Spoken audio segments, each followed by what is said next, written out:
When it comes to in-person events, there's always the question of, is it worth it?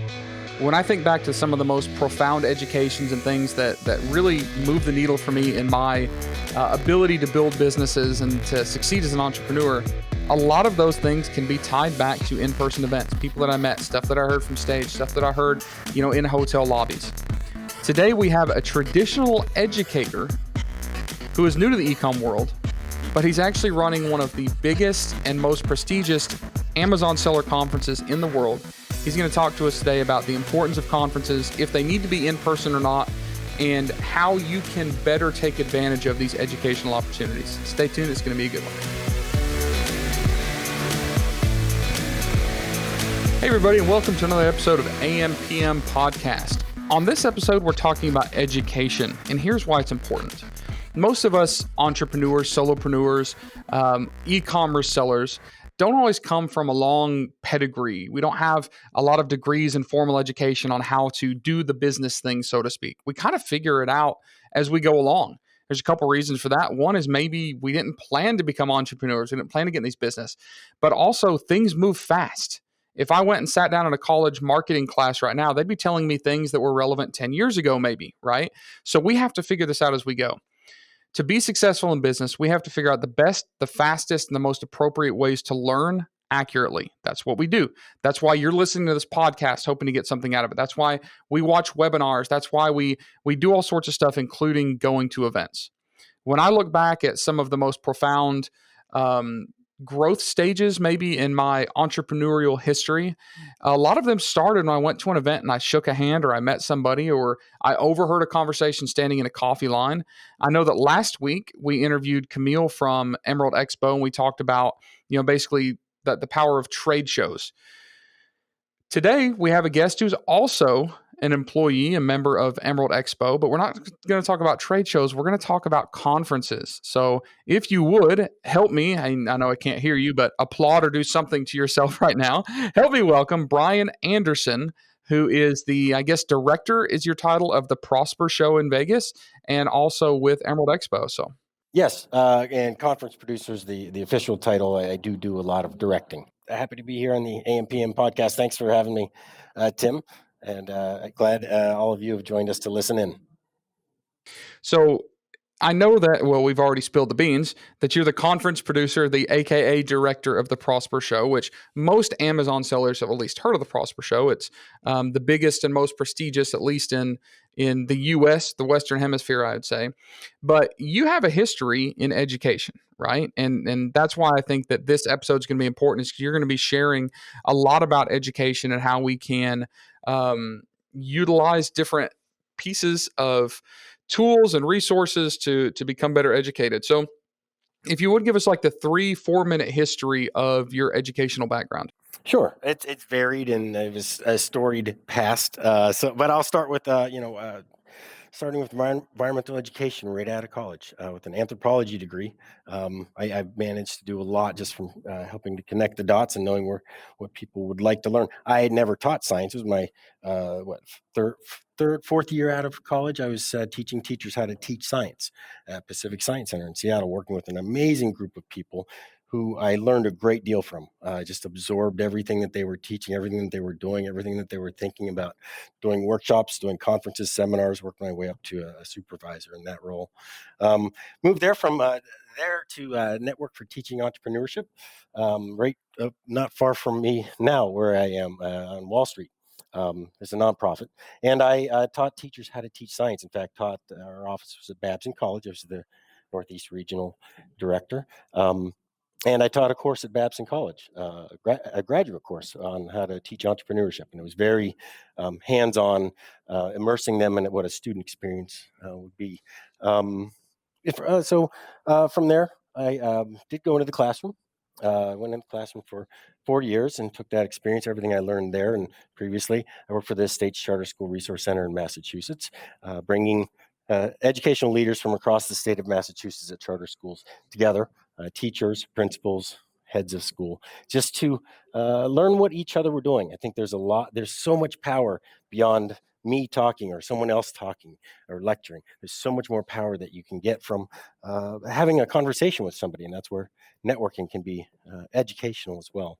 And from there, I went to Harvard Medical School, did some mentoring conferences for tenured professors there and fellows and junior professors who were working their way up, and ended up going from there to doing conferences for the pharmaceutical industry. And that's really the biggest parallel experience that I've had to the one I'm having right now, putting together Prosper Show for established Amazon sellers. So that brings us to the present. Really have found a lot of the lessons I've learned, people I've talked to, things that I've done, culminating in what I love doing here for Prosper Show. So And the history is interesting because a lot of the people running niche specific or industry specific conferences come from that specific industry. Like if you look at a lot of the e-commerce conferences or digital marketing conferences, any of those things, the folks that are running it and the folks that are determining how the education is going to be delivered and taught in those conferences come from that industry, right? And I think there's some pros to that, but there's also some cons because maybe they're not familiar with the best ways to actually teach, right? Because when you're convincing someone to come to a conference, you're promising them something. You're promising them networking opportunities. You're promising them the ability to meet new people, but also to learn new ideas and have people present information to them. If that information is not presented in a way that's going to be absorbed well, then it's a little bit of a waste of time, or maybe it's a missed opportunity, right? So, you, Brian, coming from the background of actually teaching people how to teach, I think is a very interesting position that Prosper and Emerald Expo has taken in giving you that position because it shows that they're really focusing on how do we educate people better, not just how do we have the biggest influencers on stage or not, just to get the biggest numbers, but to really help this stuff sink in. So, going back to Prosper, I know that Emerald purchased Prosper, I don't know, a couple years ago, and that you've recently taken this position. correct. You weren't even sure if the show was going to happen this year, right? Yeah, but when we started planning the show, who knew? Um, we knew that from 2019, which would have been our 2020, which would have been our fifth year, that the show was canceled in March. And so that didn't that gave us some reason for concern for 2021 for sure. We rescheduled it and did it virtually, certainly, in October, which had its own educational challenges and ways to translate what we had done there, what we'd planned to do in person, digitally. There's just no substitute for doing it in person. But yes, we know what's happening. I mean, certainly people were getting asked a lot more in January or February. Are you really? Even March. Are you really? Is this really going to happen? Yeah, it's really going to happen. In fact, our company, Emerald X, is our parent company that purchased it from James Thompson, the founder. Has done 5 or 6 events since January safely. We have a whole safety guidelines that we'll follow. That's informed by and guided by CDC, all of the state authorities, local authorities, and what are the safest practices. But we know we're having one now, and we know that the concern is very much mollified. And if you're interested in the show, check out prospershow.com, I think is the URL. I'm speaking at it. I know a bunch of my friends are speaking at it. Tons of people are coming to hang out and network.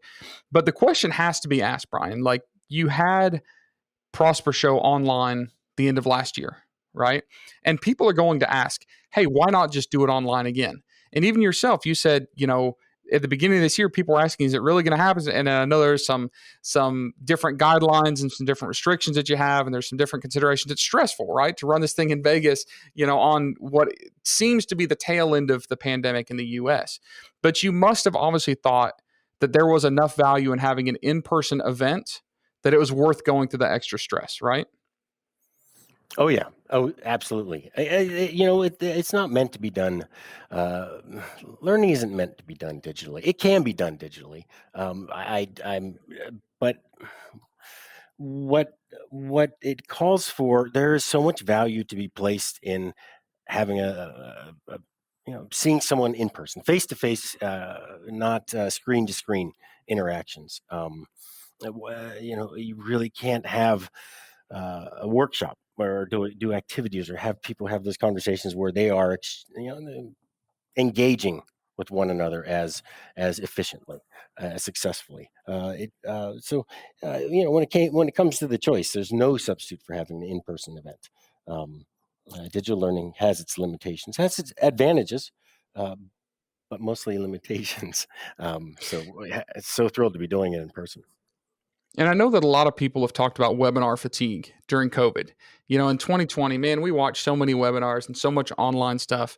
And I think that there's this misconception that like we're just tired of it. We're ready for something new. We're ready for those personal connections. But I think that the point that you would make is it's not just that we're tired of online stuff, but that teaching can be done more effectively and learning can be done more effectively in person. So for those of us that are getting back on the conference train, so whether it be like a big conference like Prosper in July, or whether it's a small local meetup in person, for those of us that are starting to go back to events, can you give us maybe some best practices on how to capitalize on those times and that investment that we're making, particularly when it comes to education? How do we go and learn the most at an event? You being an educational and event planning expert. Look at it ahead of time. You look at the agenda ahead of time and know what you want to get out of it. If there are multiple sessions taking place at one time, go with more than one person from your company.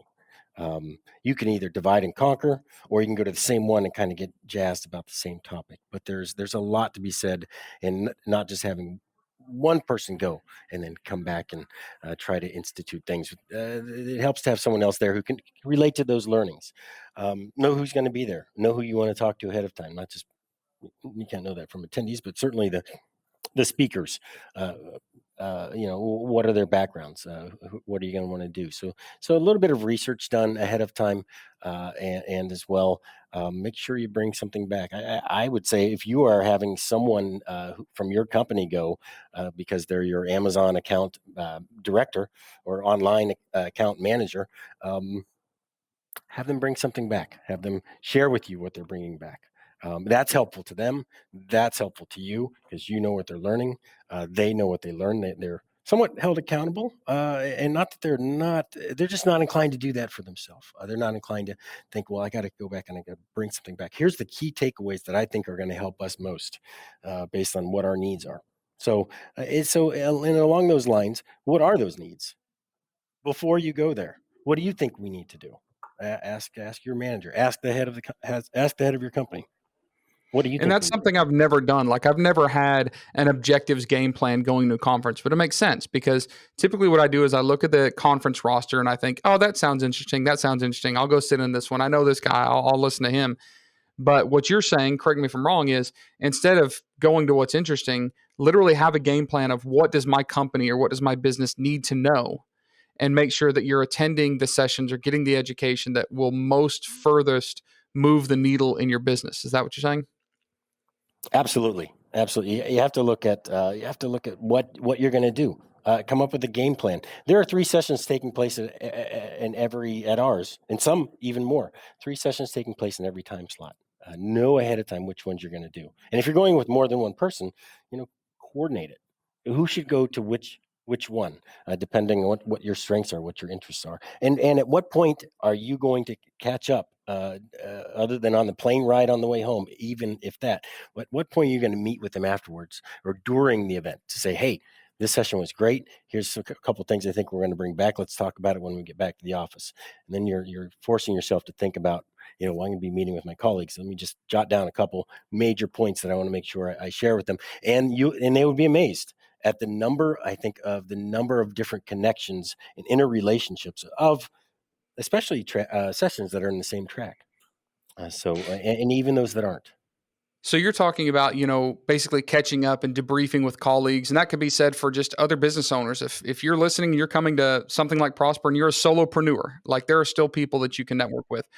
How do you go about debriefing, or how do you go about reviewing this content for max effect as a professional educator? And I'll tell you why I ask is because I can't tell you how many conferences I've been to where I take so many notes and I'm writing down so many things in this notebook, and then I never open the notebook again.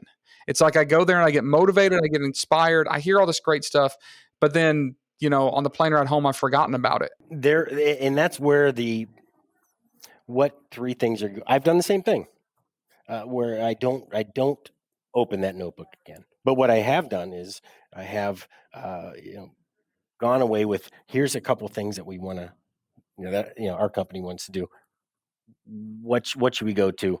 Let's report back on that. So I've worked with people to do that, I should say. I've worked with people. We have a buddy system that I've done a couple of my workshops, and I used to do with teachers. Find the person you're sitting next to. Okay. In 6 weeks' time, I'm going to send you an email. 3 weeks' time, even better. And I'm going to say, hey, remember, you are going to connect with your person about the one goal that you set for yourself to achieve in the next 3 weeks. So that's a nice. What's that first step? Know what the first step is going to be when you get back, and who are the people you have to talk to, and don't wait a month. Start that. There's always something that you can take back that you can start the next day upon returning to work. Know what that is. And if you have a buddy who you said, okay, well, hey, let's check back with each other in 3 weeks and see where each other are. You're going to be held accountable. They know they're going to be held accountable. And it really does propel you to get that moving forward. All right, so Brian, we're talking about these great concepts of, dividing and conquering for content. We're talking about these great concepts of accountability partners. But a lot of e-commerce sellers are solopreneurs. They're, one-man wolf packs, as they like to say in The Hangover, right? If I'm that person that doesn't know anybody in the industry, that person that doesn't have any friends, that doesn't have any colleagues, that doesn't have any accountability partners, how do I go about finding someone like that at an event like Prosper? Well, actually, I'll mention one of the sessions that we're having, and it's called a think tank. And the think tank, it's something I learned my what, fifth year out of college. Saw someone do this. It's a carousel activity with a group who they're, say it's about advertising. One group's going to talk about advertising on Amazon. One group's going to start with advertising off of Amazon. Another group might be talking about, let's do online chatbots, social media kind of opportunities. Each group is going to contribute to the list. So I get our group of 8 people. We get a list. We write down our best practices for on Amazon. After 10, 15 minutes, we give our groups, it goes to the next station. We receive off of Amazon. Wow, these are some great ideas. They go through the list, they add to the bottom. Third station, third group completes it. It comes back to the main group, and then the assignment is come to a consensus on what are the top 2, number 1 and number 2. And the conversation that ensues there is a very rich one. But the point being, we're doing this at Prosper. I'll mention, I never thought that would work in the conference realm until one morning, the day one of my conference, the morning of day one, my first 2 speakers that day canceled. And I said, I have no content. I have no speakers. What am I going to do? I did this. And the number one critique that we got, the number one criticism we got after the event was all said and done after 2 days was, that thing you did on Monday morning, you should have done more of that. You should have started out day 2 with that. That was the number 1 rated session at that conference, and each of the 8 times that I did it subsequent to that. And it's because people are having those rich conversations saying, okay, well, what do you do? How do you do that? Well, we can't do that. We're not that size, but how could we do that kind of thing as a smaller business? It's some problem solving, and that's a great opportunity for people to follow up. And it's one of the, we won't hold people accountable to it, but it's one of the things that we will suggest. You turn to the person to you and talk about what you're going to do next. Well, I think that's a great idea because, as great as the speakers are going to be, you've got experts in different fields that are going to stand on stage and, dump as much great information and wisdom as they can. One of the most powerful things that you get at these live events is the group mind, the hive mind, like, the power of community thinking, right? I have learned more sitting around a lunch table with a bunch of strangers probably than I ever have listening to someone on stage, which is saying a lot because I've heard a lot of great people on stage. So I do think going back to is it valuable to go to in-person events? I think this is another point is you're going to learn more standing in coffee line than you might listening to a session, right? Or you're going to make that one connection. And I think that I can see some touches of things, obviously, that you're putting on Prosper this year that have not been there in the past, like this, where you're forcing people to start thinking together and think creatively and also introducing. What about networking events? I know that it's not just going and standing on stage. You have a lot of networking that goes in on the trade show floor because you have a lot of sponsors. And you also have even actual networking events like I think Wednesday night you have one going on, right? Wednesday, yeah, it's a exhibit hall floor is open. We do have that. So for 2 hours, people can mill about, just talk. No sessions going on, nothing to compete with. Of the carousel format that I was just kind of talking to you about this session. We're doing that on the morning of day two. It's called the Sellers Only Think Tank. It'll only be sellers in the room, sellers who aren't service providers, so just peers talking to each other without a vested interest, other than finding out what each other are doing and helping their company, not to sell their services. We have a Brella app that they've done for this might be its fourth year now, and it's a matchmaking app. You indicate what you're interested in learning about, in what categories, and it matches you with the people who answered, most corresponding, best matches. And then you can say, "Oh, I'd like to talk to this person. This sounds interesting." You go on the app. You say, "I want to talk with you for 15 minutes." They say, "Okay," and it assigns you. It will have 40, as many as 60. It depends on um, it depends on the space we have there left. But at least 40 tables set up, and it'll assign you 15 minutes at table one at that time. And so people love that. Actually, when I started my research, when I first started here in 2019, and I asked people, what do they like the most? Uh, People said, we love Brella. That really worked for us. They got to have many conversations, and there were 15 minutes. And if they want to continue after that, they did, or beyond that, they did. So that's another thing that we do on the floor. And then I would also mention we're having a lot more sellers presenting, as well as being on panels, than has happened in the past. 15 sellers of the 50 presenters. And so there's going to be a lot of conversations that will ensue, with those sellers. We're getting it started from that level of conversation as well, not just from the experts. So let me change topics for a second and ask you this. As you're putting together a show like this, you have just almost an unlimited number of opportunities for the type of content, the presenters. Everybody wants to be involved. And you have to sit down and figure out what is going to be the most impactful to the attendees. And that probably very closely parallels the question of what are the hot topics in the industry this year?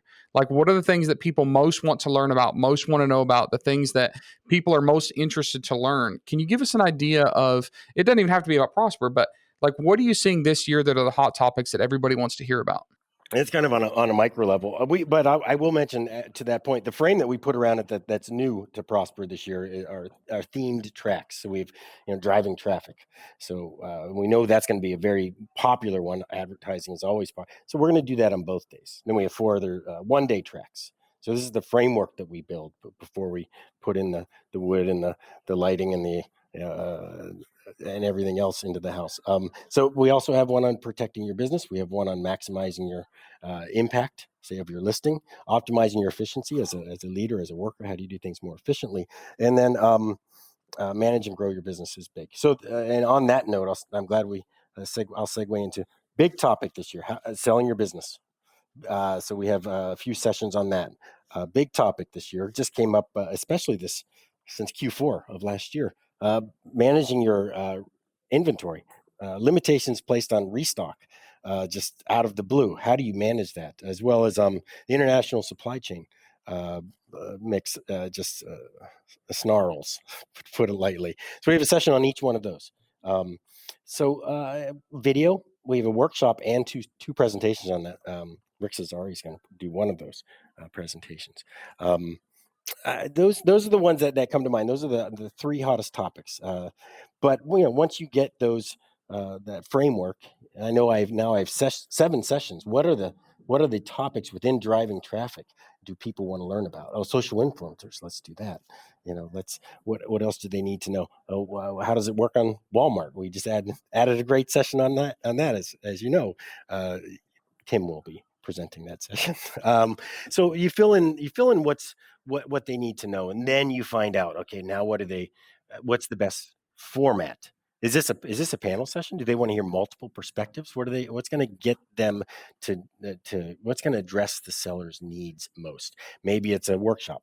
Maybe it's a co-presentation. Maybe it's just a straight up solo presentation. We have a mix, and it's not happenstance for what they each are. It's very intentional for, what form is going to be the best for engagement and dissemination of knowledge, based on what we're hearing from sellers.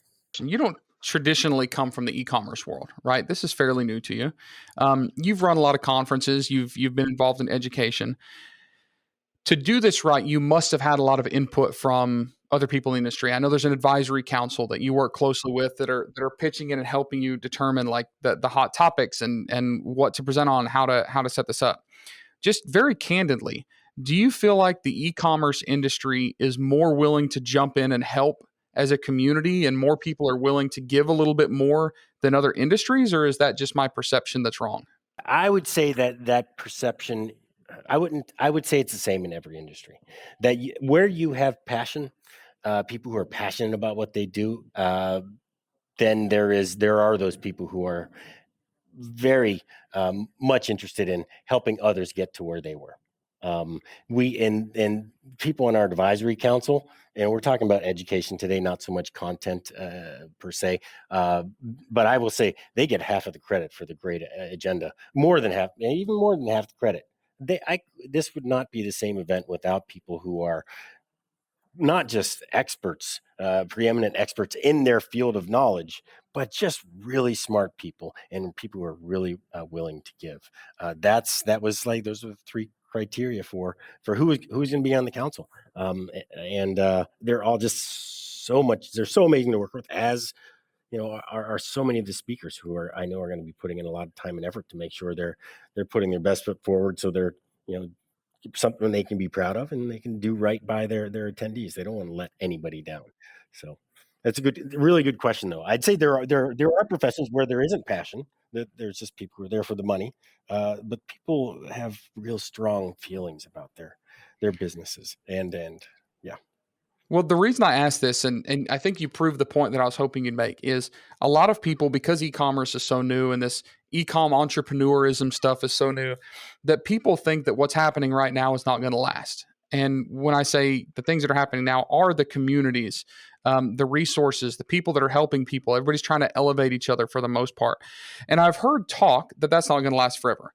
Once this becomes a more established industry, or once these businesses become more, they'll stop helping.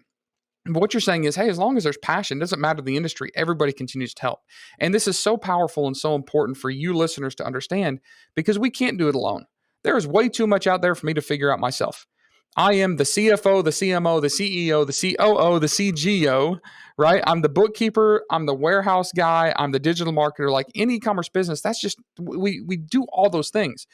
So if we don't have a lot of help supporting us and helping us learn these things and become better, we're not going to get better. And I think that what Brian just said is very, very powerful because that shouldn't stop.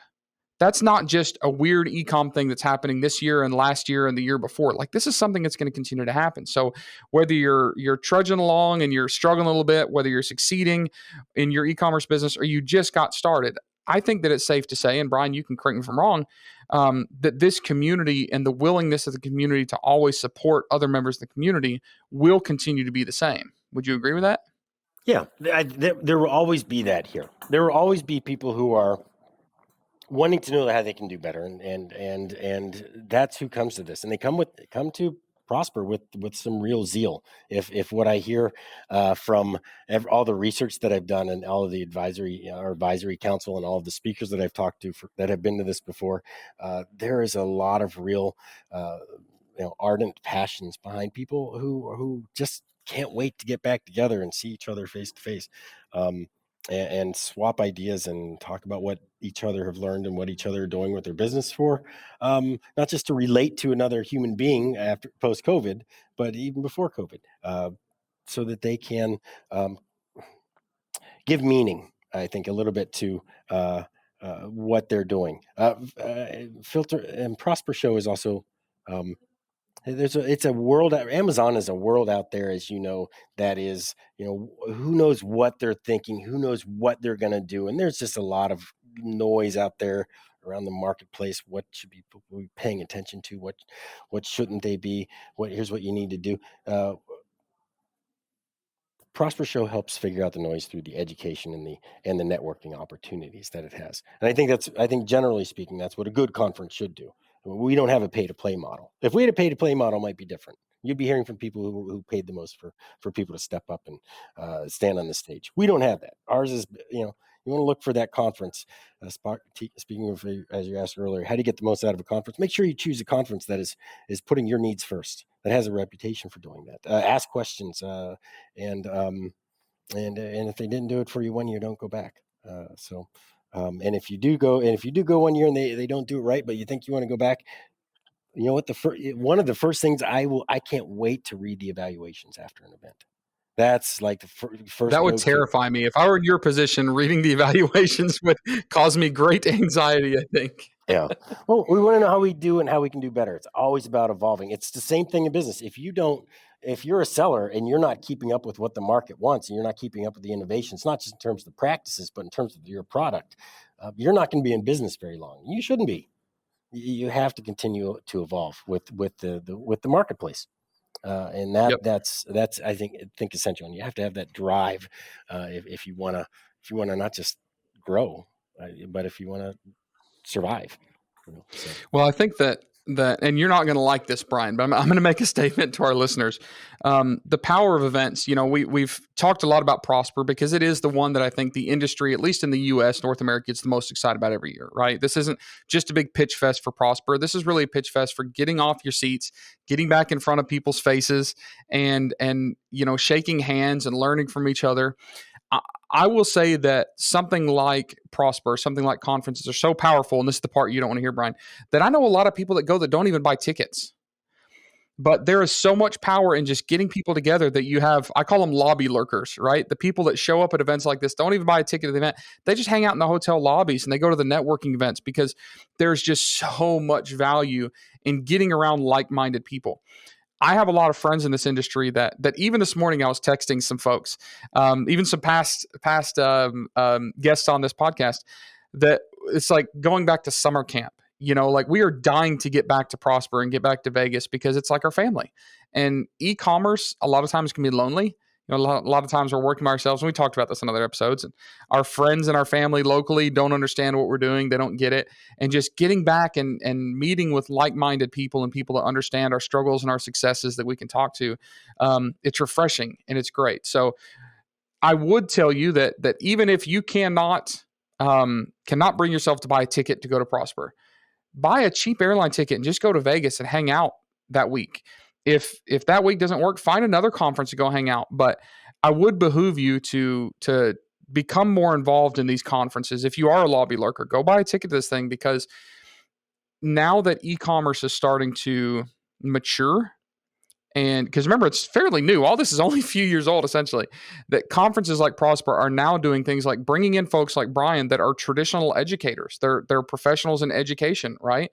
They're adding in components to these conferences that will help you network and learn from each other and learn from people in a way that is actually designed and engineered from true education principles, right? And that's very new to this industry. So I hope that's a good admonition for all of you listening that we're on the fence about going to any conferences here, to get off your butt and do it. The worst that can happen is you go to Vegas for a couple days, you don't meet anybody, and you turn around and you go home. Not a huge loss. The best thing that happen is you go and you change your life and you change your business, right? Because of one handshake, one introduction, one tip that changes everything for you. So Brian, as we wrap up, any last kind of updates? I know we've talked about Prosper a lot of what to expect at Prosper this year for those of us that are going, or maybe to get those excited that aren't going and convince them to go. Anything that we haven't talked about yet? The caliber of people that I've talked to that have been to this event, that have spoken at this event, are just amazing people. They come to this for a reason. They're looking to see you if you're there. And I would also just like to echo what you were just mentioning. I often think, hey, of the scene from Blues Brothers where they say, "Hey, we're getting the band back together." Yep. I'm getting the band back together, and sometimes there are some people we've, some favorites that present every year.